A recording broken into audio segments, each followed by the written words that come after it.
मुनीर का centre dot match check करें please.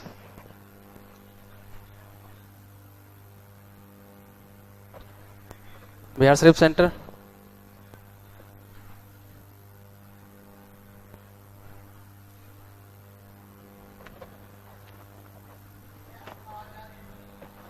हाँ ठीक है, ओके।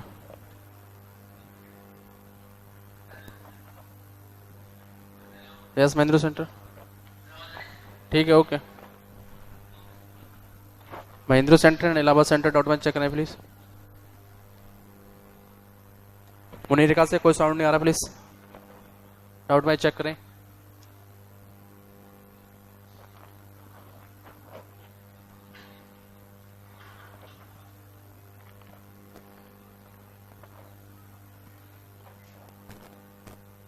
मुनीर का सेंटर से कोई डॉट नहीं आ रहा।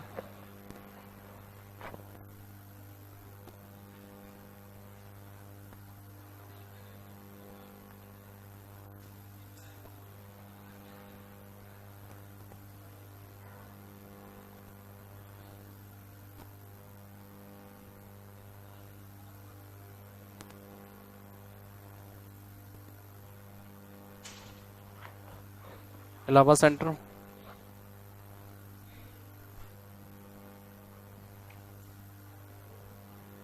जी बोलिए।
जहांगीरपुरी का कोई स्टूडेंट आया? जहांगीरपुरी का कोई स्टूडेंट आया है क्या यहाँ पे?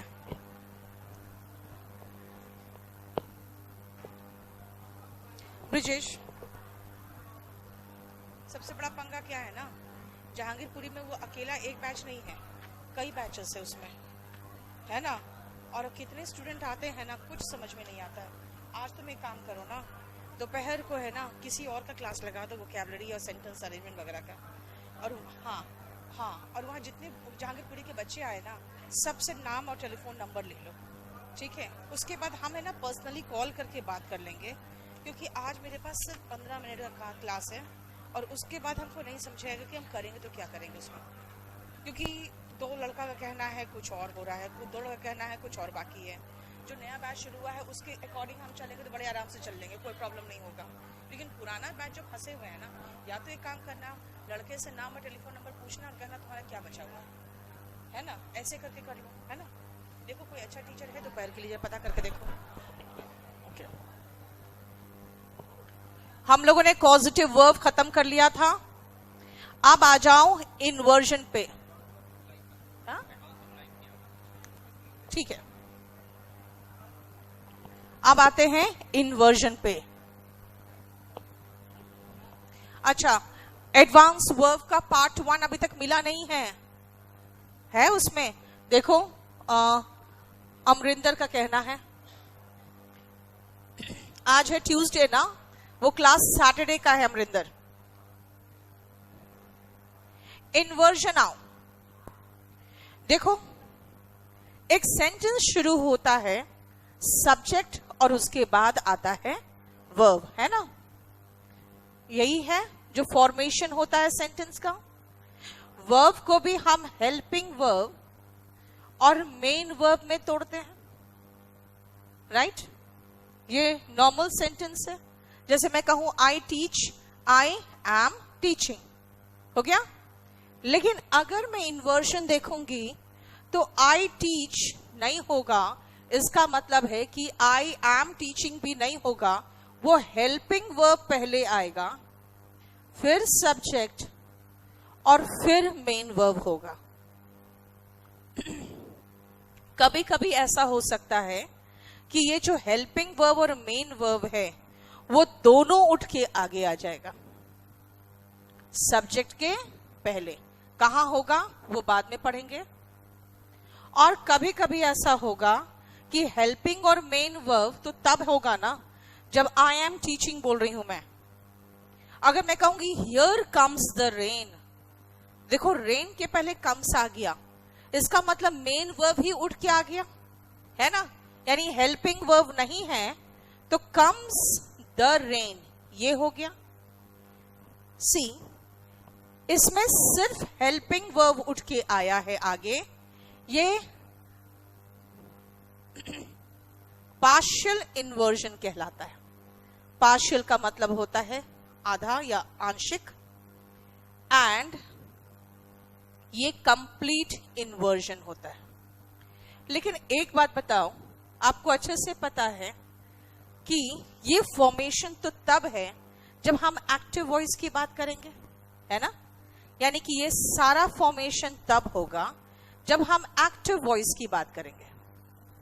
अगर हम पैसिव वॉइस की बात करते हैं तो हम कहते हैं यू आर टॉट इंग्लिश, ये फॉर्मेशन होता है ना। अब अगर इसका बनाना है पार्शियल इन्वर्जन, पैसिव वॉइस में पार्शियल इन्वर्जन बनाना है, तो मुझे करना पड़ेगा यू आर थॉट, यानी ये हेल्पिंग वर्ब उठ के ऑब्जेक्ट के पहले आएगा और वर्ब का थर्ड फॉर्म होगा। लेकिन अगर कंप्लीट इन्वर्जन पढ़ोगे तो हेल्पिंग वर्ब और मेन वर्ब दोनों उठ के ऑब्जेक्ट के पहले आ जाएगा। कब? क्योंकि आपको पता है एक्टिव वॉइस सब्जेक्ट से शुरू होता है और पैसिव वॉइस ऑब्जेक्ट से शुरू होता है। लेकिन इसमें भी हम कह सकते हैं कि देखो ये पार्शियल इन्वर्जन है और ये कंप्लीट इन्वर्जन, बोलो। सो इन्वर्जन क्या है? सबसे पहले ये फॉर्मेशन लिखो, फिर समझाते हैं।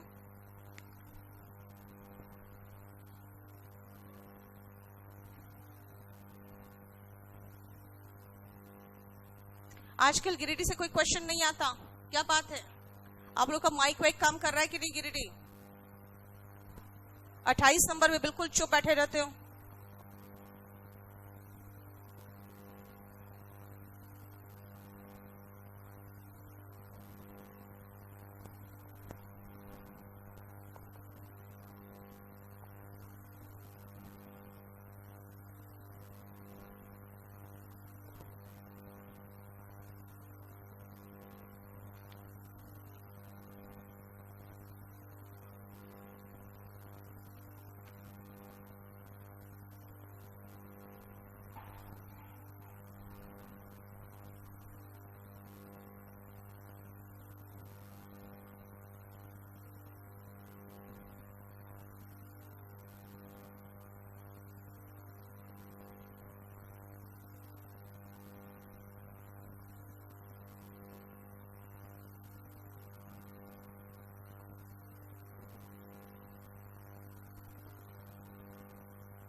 हो गया? चलो आप देखो ध्यान से, ये इन्वर्जन का मतलब क्या है? आप जब आईना देखते हो, जब अपने आप को मिरर में देखते हो, तो आप राइट हैंड उठाते हो तो आपको लेफ्ट हैंड दिखता है ना? उसमें राइट हैंड उठाने पर लेफ्ट हैंड क्यों दिखता है? क्योंकि इसी को तो मिरर इमेज कहते हैं। मिरर इमेज जब आप पढ़ते हो ना, तो फिजिक्स में एक वर्ड देखना, वो पढ़ाएगा आपको लैटरल इन्वर्जन जैसा एक शब्द बताएगा। लैटरल, और एक जब वाटर इमेज पढ़ते हो तो वर्टिकल इन्वर्जन पढ़ाएगा आपको, है ना? वाटर, ये सॉरी, मिरर इमेज में आपको ऐसे खड़े हो, वो आपको ऐसे पलटता है ना? तो वो आपको लैटरली इन्वर्जन करता है। और जब आप पानी के सामने खड़े हो तो ऐसे हो आप, तो आपको उल्टा ऐसे दिखाएगा, यानी कि वर्टिकली इन्वर्ट करेगा। लेकिन हम इंग्लिश जानते हैं, कोई भी भाषा आप देखते हो ऐसे लिखते हैं, हम ऊपर से नीचे तो लिखते नहीं है। तो इसीलिए लैटरल और वर्टिकल बोलने की जरूरत ही नहीं है। हमें पता है कि भाषा इस तरह से लिखा जाता है, इसलिए इन्वर्जन करना है तो इसी तरीके का तो होगा। इसीलिए इसको हम वर्टिकल लैटरल जैसा वर्ड नहीं लगाए, इन्वर्जन लगा दिया। ये इन्वर्जन जरूरी क्यों है? आप देखोगे बहुत सारों में कुछ को छोड़ दिया जाए, तो एक तो चलो किसको छोड़ दिया जाए? जो आप इंट्रोगेटिव सेंटेंस पढ़ते हो। जब भी हम कहते हैं कि टेंस में क्वेश्चन बनाना है, तो क्या करना चाहिए? हेल्पिंग वर्ब उठा के आगे लगा देना चाहिए। क्वेश्चन तो ऐसे ही बनता है, हेल्पिंग वर्ब उठाओ आगे लगा दो, बस क्वेश्चन बन गया। लेकिन क्वेश्चन फॉर्मेशन छोड़ दो, तो बाकी हम क्यों ऐसा करें कि हेल्पिंग वर्ब उठा के आगे लगा दे या मेन वर्ब उठा के आगे लगा दे? क्यों करें? देखो, सेंटेंस में अगर आप प्रॉपर तरीके से सोचो तो मैं कहूंगी आई एम टीचिंग इंग्लिश। मैं करने वाली सबसे आगे, जिस पर काम किया सबसे पीछे, है ना? बीच में एम और teaching, helping verb, main verb. Not लगाना है तो कहेंगे I am not teaching English. Not कहां आता है? हेल्पिंग वर्ब के बाद, मेन वर्ब के पहले। I am not teaching spoken English, correct English. तो कहोगे कैसा इंग्लिश? करेक्ट या स्पोकन। एडजेक्टिव वर्ब की एडजेक्टिव नाउन की विशेषता बताता है, नहीं तो प्रोनाउन की। अभी मैंने इंग्लिश की विशेषता बता दी, क्या कहा? स्पोकन इंग्लिश या रिटन इंग्लिश या करेक्ट इंग्लिश, यानी कि इंग्लिश के पहले मैंने एडजेक्टिव लगा दिया। उसके बाद अगर मैं कहूं I am teaching English honestly, तो ऑनेस्टली कहां लगा? ऑनेस्टली, LY वाले एडवर्ब होते हैं जनरली, है ना, एडजेक्टिव में ly लगता है तो एडवर्ब बनता है। कहाँ आया? तो ऑब्जेक्ट के बाद। तो अगर मैं एक एक करके आपको दिखाऊं तो कहूंगी नॉट कहाँ आता है, तो कहोगे हेल्पिंग वर्ब के बाद और मेन वर्ब के बीच में, है ना। एडवर्ब कहाँ आता है, तो कम से कम ऑब्जेक्ट के बाद, ऑब्जेक्ट नहीं होता तो वर्ब के बाद। I am teaching honestly, English नहीं लगाओगे तो भी तो टीचिंग के बाद ऑनेस्टली आएगा ना। फिर एडजेक्टिव कहाँ आता है, तो नाउन के पहले। नाउन कहाँ आता है, तो सब्जेक्ट और ऑब्जेक्ट के प्लेस पे। इसका मतलब है कि हर पार्ट ऑफ स्पीच का तो हम पोजीशन बताते जा रहे हैं आपको। अब आप इस नॉट को देखो ध्यान से। इस नॉट का पोजीशन कहाँ था, हेल्पिंग वर्ब के बाद, मेन वर्ब के पहले। आई एम नॉट टीचिंग, है ना। आप ये जबरदस्ती इस नॉट को उठा के आगे बिठाएंगे। मैं कह रही हूं कि नहीं, मैं इस नॉट पे जोर देना चाह रही हूं।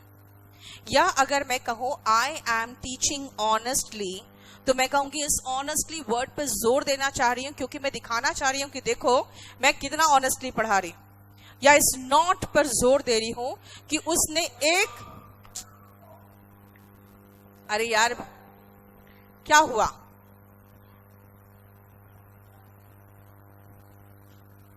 एक तो डरा देता है हम लोग। बोलो माइक बंद करेगा, जब क्वेश्चन पूछना हो तब पूछे, अभी रुक जाए। अगर मैं कहूं कि इस नॉट पर जोर देना चाहती हूं, क्योंकि मैं कहना चाह रही हूं कि उसने एक शब्द भी नहीं कहा, एक शब्द भी नहीं कहा, नहीं पर जोर देना चाह रही हूं। या मैं कह रही हूं कि मैं ऑनेस्टली पर जोर देना चाह रही हूं, तो कहते हैं जिसको मेन हीरो बनाना है ना, उसको उठा के आगे बिठा दो। जो हीरो होता है वो कहाँ होता है, सबसे आगे होगा। जो लीडर होता है सबसे आगे होगा। इस नॉट पे जोर देना है, मैं कहूंगी आगे बिठाओ। ऑनेस्टली पे जोर देना है तो कहेंगे आगे बिठाओ। फिर कहोगे ना कि अभी तो सबका पोजीशन बताया, अब ये जबरदस्ती इसको आगे बिठा दे इसी क्लास में। सोच लो अगर मैं इस बोर्ड को उठा के सीधा पीछे ले जाऊं तो क्या क्लास चल जाएगा? इसका मतलब उसके अकॉर्डिंग मुझे पूरे क्लास का स्ट्रक्चर चेंज करना पड़ेगा। वही काम इन्वर्जन करता है। इन्वर्जन कहता है कि भाई आपने कपड़े तो फाड़ लिए, अब उसको रफू करना पड़ेगा तभी तो यूज कर सकते हो। कैसे कपड़े फाड़ दिए? आपने जो सही जगह पे था उसको उठा के जबरदस्ती आगे बिठा दिया। अगर आगे बिठा दिया तो उसी के अकॉर्डिंग पूरा सेंटेंस का स्ट्रक्चर सही करना पड़ेगा, और नहीं तो वो सेंटेंस का फॉर्मेशन गलत होगा। इसलिए सामान्यतः अगर इंट्रोगेटिव सेंटेंस को छोड़ दिया जाए तो मैक्सिमम प्लेस पे इन्वर्जन यही काम करता है। अगर इन्वर्जन नहीं होगा तो कुछ और मीनिंग देने लगेगा सेंटेंस। ठीक है, समझ में आया? लिखो नीचे। एक वाक्य में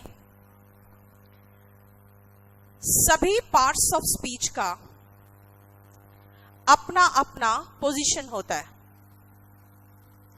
In a sentence, every part of speech has its own position.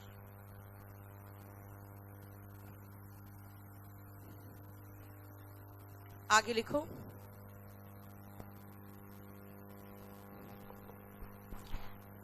ये कमल,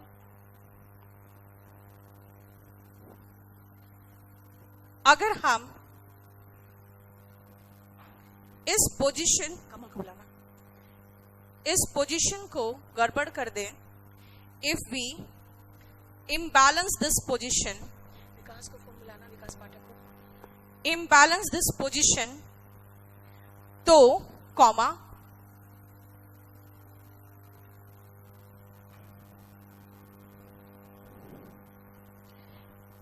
वाक्य गलत हो जाएगा। The sentence will become wrong.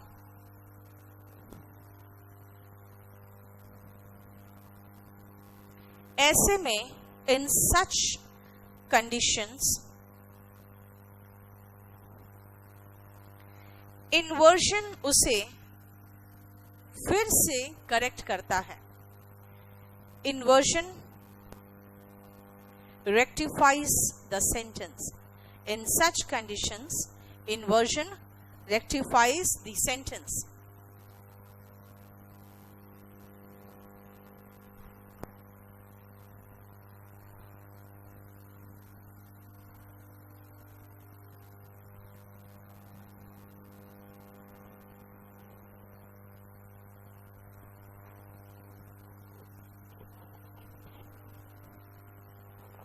बस सुन बेटा, तुम मत जाना।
ये चारों सेंटेंसेस लिखो।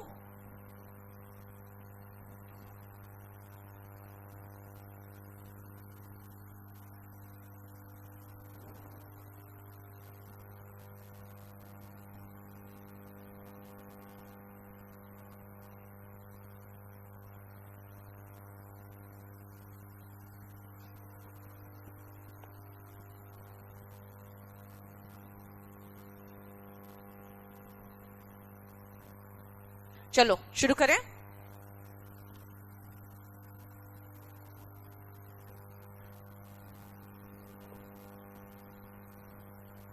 नेगेटिव इंट्रोडक्टरी, समझ में आ रहा है कि सेंटेंस की शुरुआत नेगेटिव वर्ड से होनी चाहिए, तब हम इन्वर्जन का इस्तेमाल करेंगे। लिख दिया मैंने, इन्वर्जन कम्स इन कहा, पहला है नेगेटिव इंट्रोडक्टरी सेंटेंसेस। मैंने आपको एक नॉर्मल सेंटेंस दिया बड़ा बढ़िया से, क्या डिड के बाद हेल्पिंग वर्ब के बाद नॉट बिठाया, नॉट के बाद मेन वर्ब बिठाया। अब मैं आपको दे रही हूं नॉट अ वर्ड, इसको कैसे बनाओगे। शुरुआत मैंने कहा नॉट अ वर्ड, अब क्या करोगे, उसके बाद इन्वर्जन आएगा, डिड ही स्पीक। देख लो, कोई क्वेश्चन नहीं है, लेकिन अगर आपने नेगेटिव वर्ड से शुरुआत कर दी तो सेंटेंस नेगेटिव इंट्रोडक्टरी इन्वर्जन में होता है। हेल्पिंग वर्ब, यानी एक चीज तो ध्यान रखना, मैं आपको ये फिर से लिस्ट लिखा दूं कि अगर V1 दिखाई दे तो हम हेल्पिंग वर्ब डू मानेंगे, V2 दिखाई दे तो हेल्पिंग वर्ब डिड होगा, और V1 SES दिखाई दे तो हेल्पिंग वर्ब छिपा हुआ जो है वो डज है, और मेन वर्ब इसके साथ सब के साथ V1 आता है, इन सब के साथ मेन वर्ब तो V1 आता है। मुझे यहाँ पे नेगेटिव था इसलिए हेल्पिंग वर्ब दिख गया है ना, और आपको ऐसे करके नहीं देगा, आपको ऑप्शन देगा not a word he spoke, not a word did he speak. इन दो ऑप्शन में से चुनना पड़ेगा आपको। तो जैसे हमें याद है स्पोक मतलब सेकंड फॉर्म, सेकंड फॉर्म होता है तो हेल्पिंग वर्ब डिड होता है, और हम पढ़ चुके हैं कि सेंटेंस की शुरुआत नेगेटिव वर्ड से हो तो इन्वर्जन आता है। तो इन्वर्जन ये है ना, ये थोड़ी है ना। अब देखो आई नेवर गो देयर, गो मतलब वर्ब का फर्स्ट फॉर्म, तो हेल्पिंग वर्ब कौन है वहां छुपा हुआ, डू छिपा हुआ है, और मुझे नेगेटिव इंट्रोडक्टरी बनाना है। नेगेटिव वर्ड कौन है इसमें, नेवर, नेवर निकाल के आगे करेंगे, नेवर आई गो देयर चलेगा, क्या करें, yes never do I go there, ये होगा। आप जबरदस्ती उठा के उस शब्द को आगे बिठा रहे हो जिसका पोजीशन सब्जेक्ट के बाद है, मेन वर्ब के पहले है, हेल्पिंग वर्ब नहीं है इसलिए मेन वर्ब के पहले खाली है। नेक्स्ट आओ, he hardly earns anything, sentence negative introductory बनाना है तो सबसे आगे क्या लगाऊं, हार्डली। अच्छा, वर्ब का SES फॉर्म है तो क्या होगा, डज, ही, और उसके अर्न्स नहीं होगा, वर्ब का फर्स्ट फॉर्म ही आता है खाली अर्न, क्योंकि एक बार डज लगा दिए तो उसके बाद फिर अर्न्स कहां से लगाएंगे, hardly does he earn anything. बोलो कोई problem. I have seldom visited, इसमें तो मेरे पास हेल्पिंग वर्ब है ही, कौन है, तो उसी को उठा के आगे बिठाएंगे, सेल्डम से शुरुआत करेंगे तो seldom have I visited this place.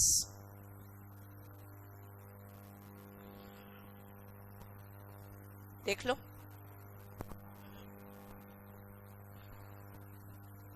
अगर सेंटेंस की शुरुआत नेगेटिव वर्ड से कर दोगे तब तो इन्वर्जन लगाना ही पड़ेगा ना। हो गया। अब आते हैं नेक्स्ट पोर्शन पे, और वो है नेगेटिव इंट्रोडक्टरी ही, लेकिन उसको हम पढ़ते हैं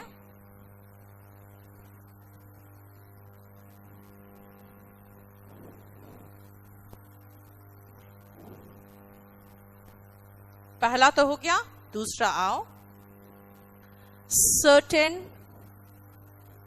कोरिलेटिव्स।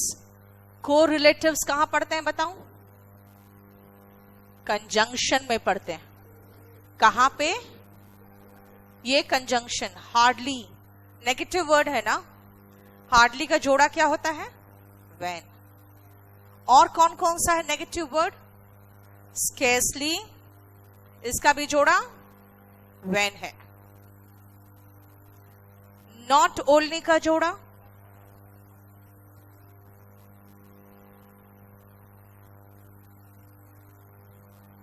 और नीदर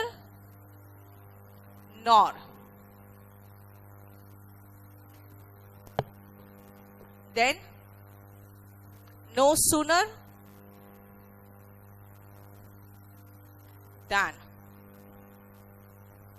इन कोरिलेटिव्स कंजंक्शन के जोड़े में भी इन्वर्जन आता है, लेकिन ध्यान रखना ये कोरिलेटिव्स भी नेगेटिव इंट्रोडक्टरी हो तब ना, यानी कि अगर ये पोर्शन comes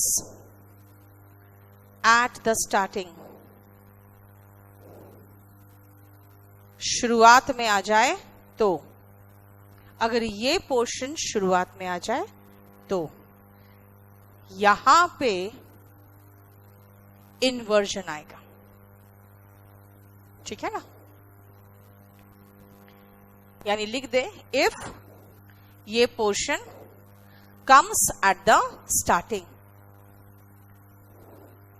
और इसीलिए कंजंक्शन में कभी भी आप क्वेश्चन पूछते हो कि हार्डली हैड आई गॉन, तो हैड पहले क्यों आया?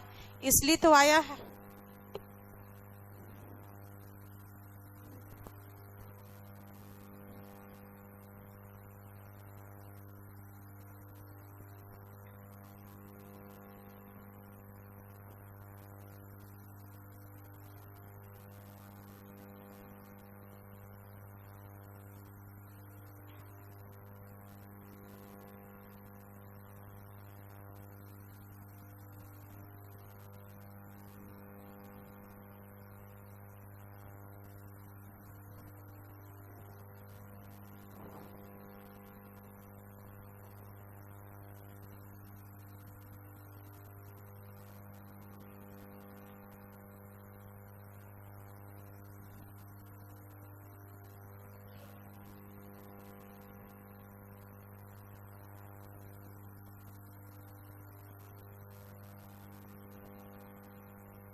सुनो, आपने बोला कि अ वर्ड कैसे आ गया, मैंने नॉट उठा के आगे बिठा दिया। ठीक है, अब नॉट उठा के आगे पवनेश देखो, नॉट तो उठा के आपने आगे बिठा दिया, लेकिन मुझे एक बात बताओ, जब आप नॉट आगे बिठा रहे हो तो नॉट क्या, नॉट के साथ कई बार आपको वो ऑब्जेक्ट भी आगे जाएगा, क्योंकि नॉट से अकेला कुछ समझ में नहीं आ रहा है।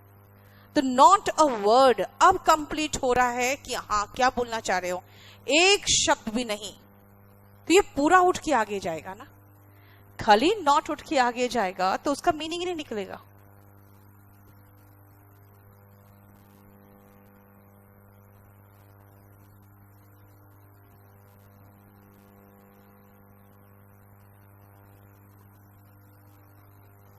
इसके बहुत सारे एग्जाम्पल्स हम कंजंक्शन में भी देखते हैं, और कंजंक्शन में करेक्ट करने के दो तरीके बताते हैं।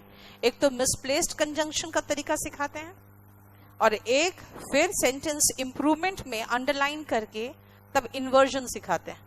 अब आ जाओ, पहला स्केर्सली सेंटेंस के शुरुआत में आया स्केर्सली, तब तो उसके बाद इन्वर्जन आना चाहिए। यानी स्केर्सली अगर शुरुआत में आ गया तो उसके बाद इन्वर्जन आएगा। आई रीच्ड सेकेंड फॉर्म है, डिड आई रीच्ड कर दो, डिड आई रीच। नहीं तो एक और तरीका है, वो है had plus I plus verb का थर्ड फॉर्म। अगर आई हैड रीच्ड होता ना तो हैड आई रीच बन जाता, है ना। आई हैड रीच्ड होता तो हैड आई रीच्ड बन जाता, लेकिन क्योंकि हमने सब्जेक्ट प्लस V2 लगाया है तो हमें याद है V2 में हेल्पिंग वर्ब डिड होता है, तो हमने ये वाला लगा दिया। ठीक है, दोनों चलेगा। अब आते हैं सेकंड में। मैं आपको इन्वर्जन पढ़ा रही हूं, उसी के बीच में आपको मैंने ऐसा सेंटेंस दे दिया कि देखो नीदर है, तो भाई नेगेटिव इंट्रोडक्टरी कैसे हो गया, बीच में नीदर आ रहा तो ऑफ कोर्स ये नेगेटिव इंट्रोडक्टरी है। कैसे बताओ तो, क्योंकि ये एंड कंजंक्शन है और कंजंक्शन के बाद नया सेंटेंस शुरू होता है, इसलिए अगेन ये नेगेटिव इंट्रोडक्टरी ही है। अब नीदर तो आ गया तो माई सिस्टर हैज नहीं होगा, नीदर हैज माई सिस्टर। तीसरा नो सूनर, नो सूनर शुरुआत में आ रहा है, बिल्कुल इन्वर्जन फॉलो होगा। आई फिनिश्ड को अगेन डिड आई फिनिश, और डिड नहीं लगाना चाहते हो तो फिर आपको लगाना पड़ेगा हैड आई फिनिश्ड। ये दोनों तरीका है जो चलता है। हालांकि मेरे पास सब्जेक्ट प्लस V2 है तो मैं इसको प्रेफर करूंगी, डिड वाले को। ठीक है, अब आते हैं फोर्थ में। हेल्पिंग वर्ब के बाद है और मेन वर्ब के पहले क्या करूं, हार्डली उठा के आगे करें? नहीं, पहले से सुधरा हुआ है, ये अपने पोजीशन पे है। हार्डली, स्केर्सली, बेयरली, रेयरली, ये सब जो है ना, ये सारे एडवर्ब्स हेल्पिंग वर्ब के बाद आते हैं, मेन वर्ब के पहले आते हैं। जब सही जगह पे है तो फिर हम उसको क्यों बिगाड़े? ठीक है, सो सेम नेगेटिव इंट्रोडक्टरी ही पढ़ा रही हूं मैं, लेकिन वो नेगेटिव इंट्रोडक्टरी अब कहां आ रहा है, अब आ गया है कोरिलेटिव्स में, इसीलिए अलग से हो गया। बोलो कोई प्रॉब्लम? इसीलिए जब आप कंजंक्शन पढ़ते हो पूछते हो कि इसके बाद डिड आई रीच क्यों है, आई रीच क्यों नहीं है, उसका जवाब यहां पे छुपा हुआ है ना। बोलो कोई प्रॉब्लम यहां तक?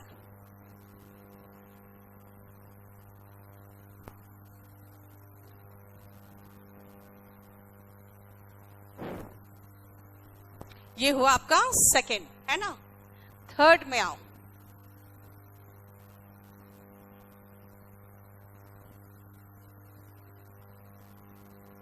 तीसरा है इन्वर्जन आता है शॉर्ट आंसर्स में। देखो क्वेश्चन टैग क्या होता है, क्वेश्चन टैग होता है शॉर्ट क्वेश्चंस। जैसे हिंदी में है आज रात तुम आ रहे हो, है ना, तो ये है ना जो है शॉर्ट क्वेश्चन है ना, क्या है ना, देख रहे हो, शॉर्ट क्वेश्चन है ना, दैट इज क्वेश्चन टैग। तो वैसे शॉर्ट आंसर्स भी होता है। मैं ठीक हूं तो अगला जवाब देगा मैं भी, तो ये जो मैं भी है ना, ये शॉर्ट आंसर्स है। इसीलिए शॉर्ट आंसर्स का लिखो पहले कुछ एग्जांपल्स।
लिए ना हम।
ये ब्रिजेश,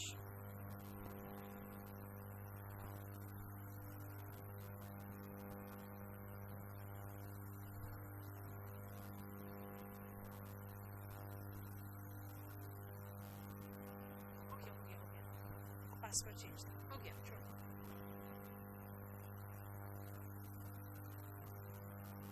हो गया। चलो देखो ध्यान से, शॉर्ट आंसर्स।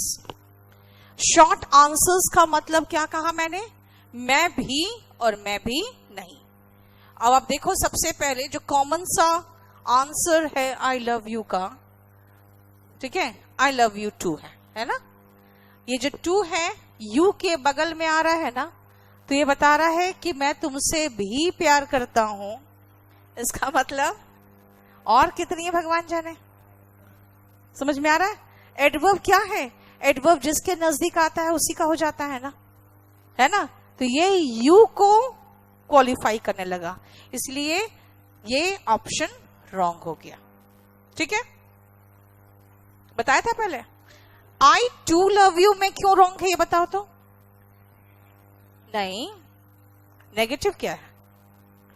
बोलोगे टू तो बिल्कुल आई के करीब है, फिर तो सही होना चाहिए कि मैं भी, फिर क्यों रॉन्ग है? द रीजन इज ये रॉन्ग नहीं है, लेकिन ये इसीलिए भी स्टैंडर्ड इंग्लिश नहीं है क्योंकि आपको याद है वर्ब में पढ़ते हो कि वर्ब का रिपीटिशन से बचो। अगर मैं कहूं I work as much as you work की यू डू,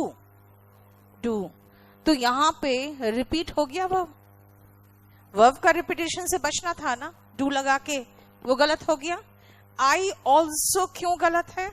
क्योंकि सेंटेंस के लास्ट में ऑल्सो स्टैंडर्ड इंग्लिश नहीं होता। ये फिर से एडवर्ब में देखते हो। मी टू क्यों गलत है? क्योंकि मी टू का मतलब है मुझे भी, मैं भी नहीं। यहां पर क्या कहना जवाब? मैं भी, और जवाब क्या दे रहा है? मुझे भी, है ना। मुझे का मतलब हो गया मैं ऑब्जेक्ट हूं, ऑब्जेक्ट नहीं। आप कहना चाह रहे हो मैं भी प्यार करता हूं, तो मैं जो है वो सब्जेक्ट है ना, तो सब्जेक्ट को ऑब्जेक्ट कैसे बना दे रहे हैं? बीच में कैंप पे निकला था ना मी टू, उसका मतलब क्या था कि मेरे साथ भी ऐसा हुआ है। उसका मतलब ये था कि मुझे भी शोषित किया गया है, यानी मैं भी वैसे ही ट्रीट की गई हूं, यानी कि मैं तो ऑब्जेक्ट हूं ना, फिर सब्जेक्ट करने वाला तो कोई और था, तभी ना ये था मी टू कैंपेन जो था। यानी ये भी गलत हो गया, क्योंकि मैं भी प्यार करता हूं तो मैं तो सब्जेक्ट है। यही ऑप्शन है जो सही है, जो कोई इस्तेमाल नहीं करता है ना। थर्ड वाला इसलिए गलत है क्योंकि यहां लव का रिपीटेशन है, वर्ब के रिपीटेशन से बचता है। नाउन के रिपीटेशन से बचने के लिए पूरा प्रोनाउन बना है, अब वर्ब के रिपीटेशन से बचने के लिए डू का फॉर्म यूज होता है। ठीक है, और कौन सा गलत? फर्स्ट वाला इसलिए गलत है क्योंकि यहां पे आपने वर्ब का रिपीट तो नहीं किया है, लेकिन उस वर्ब की जगह पे क्या आना चाहिए वो भी नहीं दिया है। आई टू क्या? सेकेंड तो बिल्कुल टोटल गलत है, ये तो लड़कों पे फिट होने वाला सेंटेंस है। ये सेंटेंस तो लड़कों पे फिट होता है, आप लोग के लिए सही ऑप्शन है। ठीक है, लड़की भी खुश हो जाएगी कि आई लव यू टू, यानी मुझसे प्यार करता है। आप भी सत्यवादी हरिश्चंद्र की तरह बिल्कुल सही सच बोल रहे हैं। सच ही बोल रहे हो ना, झूठ तो बोल नहीं रहे हो। अगला खुशफहमी में है, ठीक है, बताओ कोई प्रॉब्लम? सो सी वन थिंग, सो एडवर्ब है। अब मैं एडवर्बियल इंट्रोडक्टरी में चलूंगी। सो एडवर्ब है। एडवर्ब कहां आता है? मैंने कहा था आई टीच ऑनेस्टली, लास्ट में आया था, वर्ब के बाद आया था। जबरदस्ती उठा के आगे बिठाओगे तो इन्वर्जन तो बनाना पड़ेगा, राइट? आ जाओ, वही चीज है यहां पे। पॉजिटिव शॉर्ट आंसर की शुरुआत सो से होती है, नेगेटिव शॉर्ट आंसर की शुरुआत नीदर से होती है, और दोनों केसेस में उसके बाद इन्वर्जन आता है। नीदर तो नेगेटिव इंट्रोडक्टरी हो गया, उसके बाद भी इन्वर्जन आता है, और सो एडवर्ब हो गया। एडवर्ब का इस्तेमाल शुरू में करोगे तो उसके बाद भी तो इन्वर्जन आएगा। ठीक है, इसीलिए नीचे लिखो 4 और 5 का पहले। पॉजिटिव शॉर्ट आंसर की शुरुआत सो से की जाती है। A positive short answer starts with so.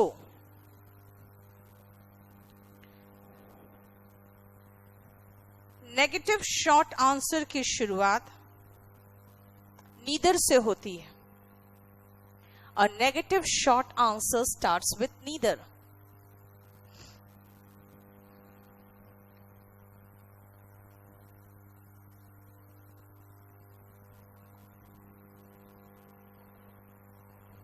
आगे लिखो,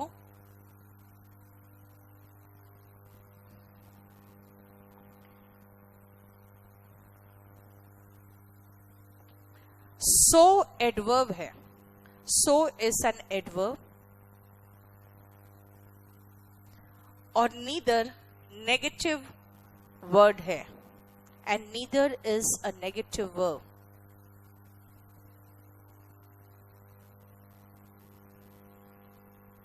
आगे लिखो, एडवर्ब,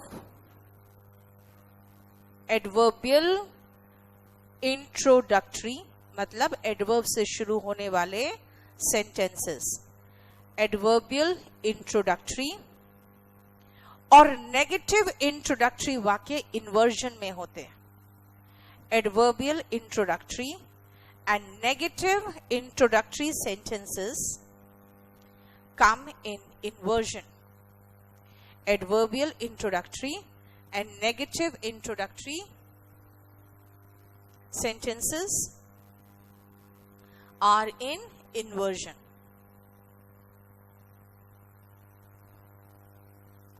ठीक है, बोलो कोई क्वेश्चन पूछना है तो बताओ।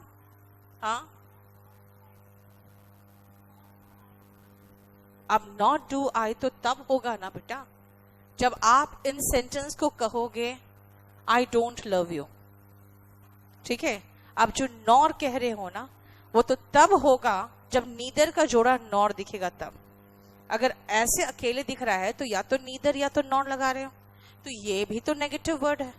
मैंने क्या कहा, सारे नेगेटिव वर्ड ले लो, neither, nor, not, no, hardly, barely, scarcely, rarely, seldom, ये सब नेगेटिव वर्ड्स हैं। तो ये सारे नेगेटिव वर्ड अगर सेंटेंस की शुरुआत में आ जाए तो सेंटेंस क्या होगा, नेगेटिव इंट्रोडक्टरी होगा। लेकिन यहां पे आप शॉर्ट आंसर्स में आप नॉर नहीं लगा सकते हो, सिर्फ नीदर लगाओगे। कौन? अरे यार ये तो पीछे चला गया है।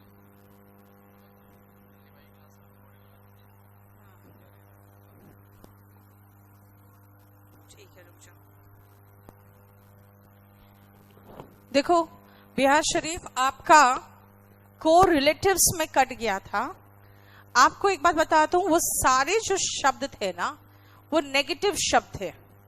वो सारे शब्द अगर सेंटेंस के शुरुआत में आ जाएंगे तो क्या होगा? क्वेश्चन टैग सॉरी उसके बाद जो आएगा वो वाक्य इन्वर्जन में आएगा।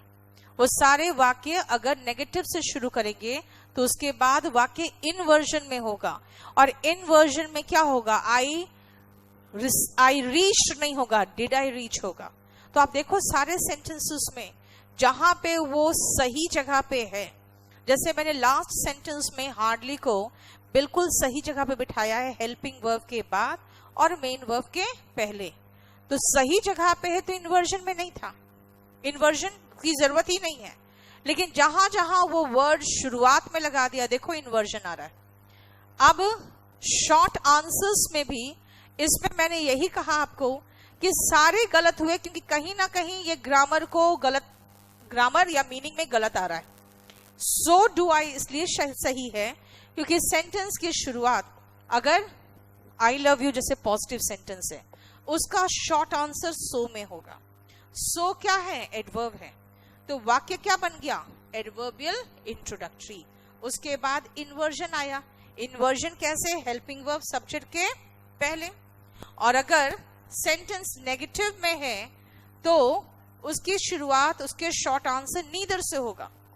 नीदर से अगर शुरू करोगे तो देखो फिर से नेगेटिव इंट्रोडक्टरी हो गया। क्या हुआ? कुछ डाउट था? कुछ डाउट था, मिटा दिया? नहीं, मुझे एक बार रीड करने देना, उसके बाद हटाना। चलो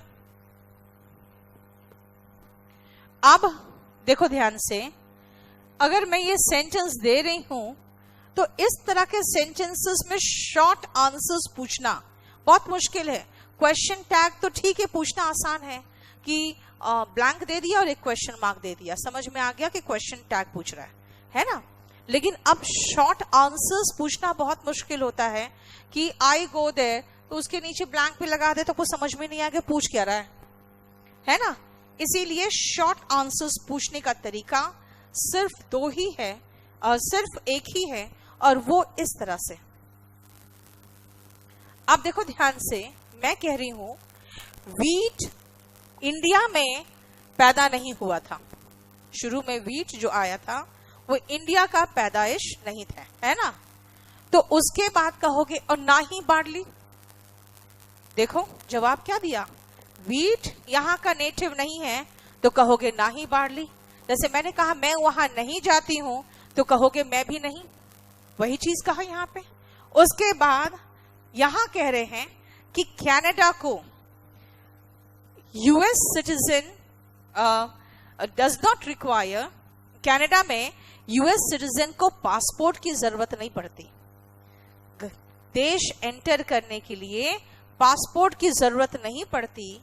और फिर कह रहे हो एंड डैश मेक्सिको, और ना ही मेक्सिको में, यानी यूएस सिटीजन को कनाडा में पासपोर्ट की जरूरत नहीं है तो आप कहोगे मेक्सिको में भी नहीं।